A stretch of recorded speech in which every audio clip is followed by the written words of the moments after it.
Bonjour professeur Durr, merci beaucoup d'être avec nous ce matin. Pensez-vous que nous devons nous préparer à des feux de forêt plus importants et plus destructeurs et à quoi cela ressemblerait? Les changements climatiques jouent sûrement un rôle, et en Californie, il y a plus d'incendies qu'auparavant. Il en va de même au Canada, et de manière générale, nous avons aujourd'hui des conditions plus sèches, propices aux incendies. Donc oui, les changements climatiques vont augmenter non seulement la dangerosité des incendies, mais aussi le risque de causer des morts. Ce qui a changé, c'est que les températures moyennes ont augmenté.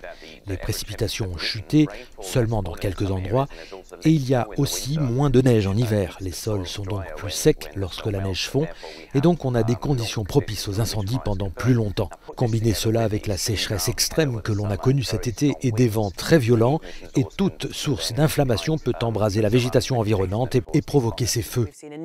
On a vu des incendies énormes cette année en Grèce, au Portugal et dans d'autres pays d'Europe. Que devrions-nous regarder pour tenter de lutter de manière globale contre ce type d'incendie? Ce que nous devrions vraiment regarder, c'est notre manière d'interagir avec le feu, parce que nous construisons toujours plus dans des zones hautement inflammables.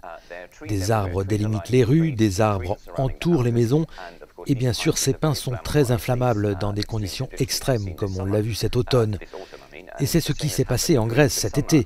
Une centaine de personnes sont mortes dans un tout petit espace, dans la petite ville de Mati, qui était très arborée. Donc ce que nous devrions faire vraiment, c'est enlever la végétation autour des immeubles et garder la forêt loin des villes.